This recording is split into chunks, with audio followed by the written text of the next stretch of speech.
अब हमने Facebook ad campaigns चलाना तो सीख ली, लेकिन हमें ये कैसे पता चलेगा कि हमारी जो ऐड कैंपेन है, वो कैसा परफ़ॉर्म कर रही है?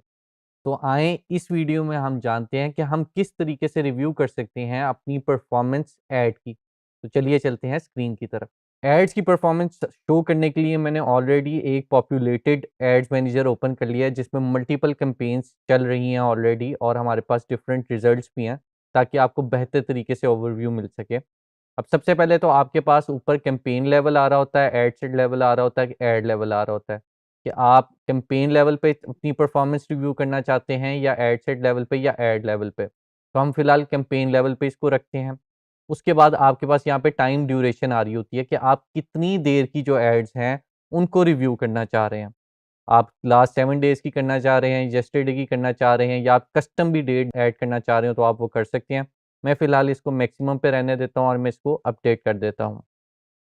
अब हमारे पास कैंपेन में क्या-क्या चीज़ें आ रही होती हैं। सबसे पहले हमारे पास ये ऑप्शन आ रही होती है कि हमारी कैंपेन एक्टिव है या इनएक्टिव है। आप चाहें तो यहाँ से एक्टिव या इनएक्टिव भी कर सकते हैं।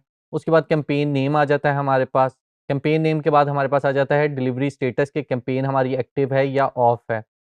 उसके बाद एक्शंस आ जाते हैं, एक्शंस में आपको सजेशंस दे रहा होता है मेटा कि अगर उसकी कोई रिकमेंडेशन है आपकी इस कैंपेन के लिए, तो वो आपको यहाँ पे दे रहा होता है।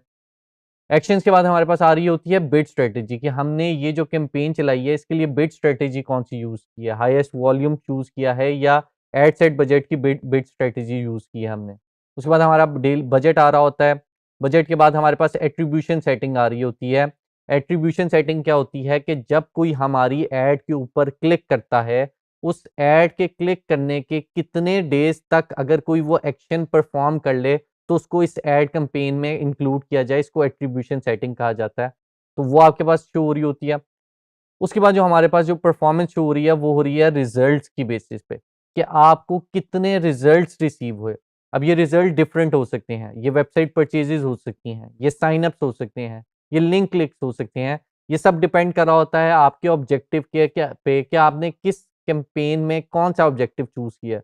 तो ये देखिए मुझे यहाँ पे डिफरेंट रिज़ल्ट शो कर रहे हैं कि ये एक कैंपेन ने मुझे इतने 418 वेबसाइट परचेज़ेज़ दी, एक ने 250 परचेज़ेज़ दी और अगर मैं इसके ऊपर अपना कर्सर लेके जाता हूँ, तो वो मुझे ब्रेकडाउन भी दे रहा है कि वेबसाइट परचेज़ेज़ 418 आई, 205 लोगों ने कन्वर्सेशन स्टार्ट की मेरे से इस ऐड को देखने के बाद और कितने लोगों ने पेमेंट इन्फॉर्मेशन ऐड की, कितने लोगों ने ऐड टू कार्ट किया, कितनों ने चेकआउट स्टार्टेड किया और वेबसाइट सर्चेज़ कितने लोगों ने की, इस तरह से बहुत सारी इन्फॉर्मेशन वो ब्रेकडाउन भी मुझे यहाँ पे दे रहा है। अब रिज़ल्ट तो मुझे 418 आ गए, उसके बाद जो अगली हमारे पास चीज़ आ रही है वो है रीच की, यानी मेरी ये एक सर्टेन कैंपेन कितने लोगों तक पहुँची, उसको कितनी रीच मिली। अब वो मुझे यहाँ पे कह रहा है कि 292,657 लोगों तक आपकी ये एड कैंपेन पहुँची है। अगला जो हमारे पास स्टैट आ रहा है, वो आ रहा है इम्प्रेशन का। अब इम्प्रेशन क्या है? कितने नंबर ऑफ टाइम्स आपकी एड शो हुई है। रीच हो गया नंबर ऑफ पीपल यानी कितने लोगों तक आपकी एड पहुँची है और इम्प्रेशन हो गया नंबर ऑफ टाइम्स आपकी एड उन लोगों तक पहुँची है। अब जैसे 100 लोगों तक मेरी अगर एड पहुँची है और उन 100 लोगों को 2-2 दफ़ा फेसबुक ने मेरी एड दिखाई है, तो मेरी रीच हो जाएगी 100 और मेरे इंप्रेशंस हो जाएँगे 200। तो इस तरीके से वो मुझे इंप्रेशंस का डेटा दे रहा है कि कितने लोगों को मेरे इंप्रेशन आए हैं। उसके बाद वो मुझे दे रहा है कॉस्ट पर रिज़ल्ट, यानी मैंने जितने पैसे स्पेंड किए और उनके अगेंस्ट मुझे जितने रिज़ल्ट आए, उनको डिवाइड करके मेरी कॉस्ट पर रिज़ल्ट कैलकुलेट हो जाएगी, यानी मुझे एक परचेज़ कितने रुपए की पड़ी है, मैं यहाँ से वो भी चेक कर सकता हूँ।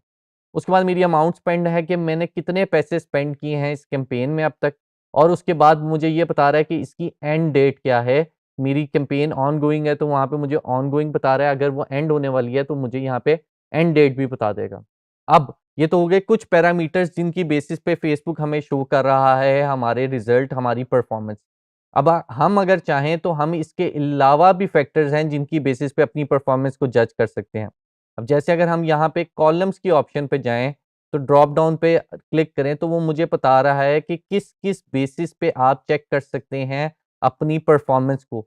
आप परफॉर्मेंस एंड क्लिक्स की बेसिस पे चेक कर सकते हैं, आप एंगेजमेंट की बेसिस पे चेक कर सकते हैं, आप डिलीवरी की बेसिस पे चेक कर सकते हैं। या और उन्होंने जो अपने प्रीसेट्स बनाए हुए हैं बहुत सारे, आप उनकी बेसिस पे भी यहाँ पे इस डेटा को लोड कर सकते हैं। या अगर आप चाहें तो आप कस्टमाइज़ भी कर सकते हैं इन कॉलम को, अपनी मर्ज़ी का कॉलम ऐड कर सकते हैं। फॉर एग्ज़ाम्पल मैं चाहता हूँ कि मुझे ये पता चले कि मेरी जो कन्वर्जन आई है उसकी वैल्यू कितनी है। यानी मेरी जो परचेज़ेज़ आई हैं उन परचेज़ेज़ की वैल्यू क्या थी, तो वो भी मैं रिज़ल्ट वैल्यू की यहाँ पे ऑप्शन को ऐड करके देख सकता हूँ। इस तरीके से आप और मैट्रिक्स ऐड कर सकते हैं ट्रैकिंग से रिलेटेड, एड सेटिंग से रिलेटेड। यहाँ पे आप एक्सप्लोर करके अपनी मर्ज़ी के कॉलम्स को ऐड कर सकते हैं। अब यहाँ पे देखें मैंने रिज़ल्ट वैल्यू के ऑप्शन ऐड किया था तो मुझे उसने बता दिया कि इतने पैसे स्पेंड करने से इतने की सेल मैंने जनरेट की है। यहाँ से आप ये भी एक्सप्लोर कर सकते हैं।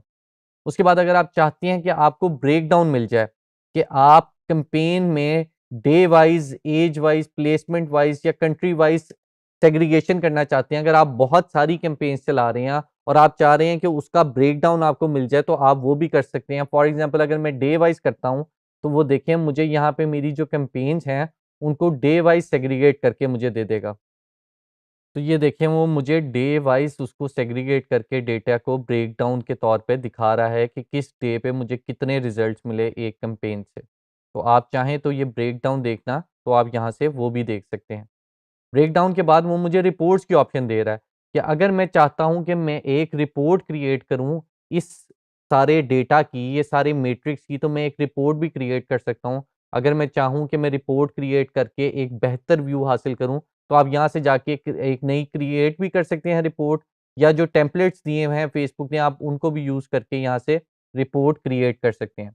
अब अगर आप चाहते हैं कि आपके पास जो डेटा है उसको आप एक्सपोर्ट करें, फॉर एग्ज़ाम्पल आप एक डिजिटल मार्केटर हैं और आप किसी और बिज़नेस के लिए कैंपेन चला रहे हैं और आपने उनको दिखाना है कि उनकी एड्स कैसी परफ़ॉर्म कर रही हैं, तो आप यहाँ से इसको एक्सपोर्ट भी करके अपनी जो डेटा है उसको प्रेज़ेंट कर सकती हैं। यहाँ पे वो बता रहा है आप .csv डॉट को किस फ़ॉर्मेट में आपने डाउनलोड करना है, आप वो बता के एक्सपोर्ट के बटन पे क्लिक करके इसको एक्सपोर्ट भी कर सकते हैं। उसके बाद अगर आप चाहते हैं आप 2 डिफरेंट कैंपेन्स को कंपेयर करें, जैसे मैं फॉर एग्ज़ाम्पल 2 कैंपेन्स को सिलेक्ट करता हूँ और मैं चार्ट्स की ऑप्शन में जाता हूँ, तो वो मुझे डिफरेंट बेसिस पे कंपैरिज़न दे देगा। फॉर एग्ज़ाम्पल मुझे वो बता रहा है कि डेली आपने कंपैरिज़न देखना है, वीकली या मंथली। अब मैं कहता हूँ कि मैं मंथली कंपैरिज़न देखना चाहता हूँ और किस मेट्रिक की बेस पे मैं देखना चाहता हूँ। मैं रीच की बेसिस का देखना चाहता हूँ या फिर मैं और मेट्रिक्स की बेसिस पे देखना चाहता हूँ। मैं फॉर एग्ज़ाम्पल कह देता हूँ मैं कन्वर्जन्स में जाके यहाँ पे परचेज़ेज़ को सर्च कर लेता हूँ। परचेज़ेज़ की बेसिस पे मैं देखना चाहता हूँ कि मुझे क्या मेरा ब्रेकडाउन है। मुझे एक कैंपेन ने क्या परफ़ॉर्मेंस दी, 1 मंथ में और दूसरे ने मुझे क्या परफ़ॉर्मेंस दी। तो इस बेसिस पे आप एक चार्ट बना के उसको कंपेयर भी कर सकते हैं।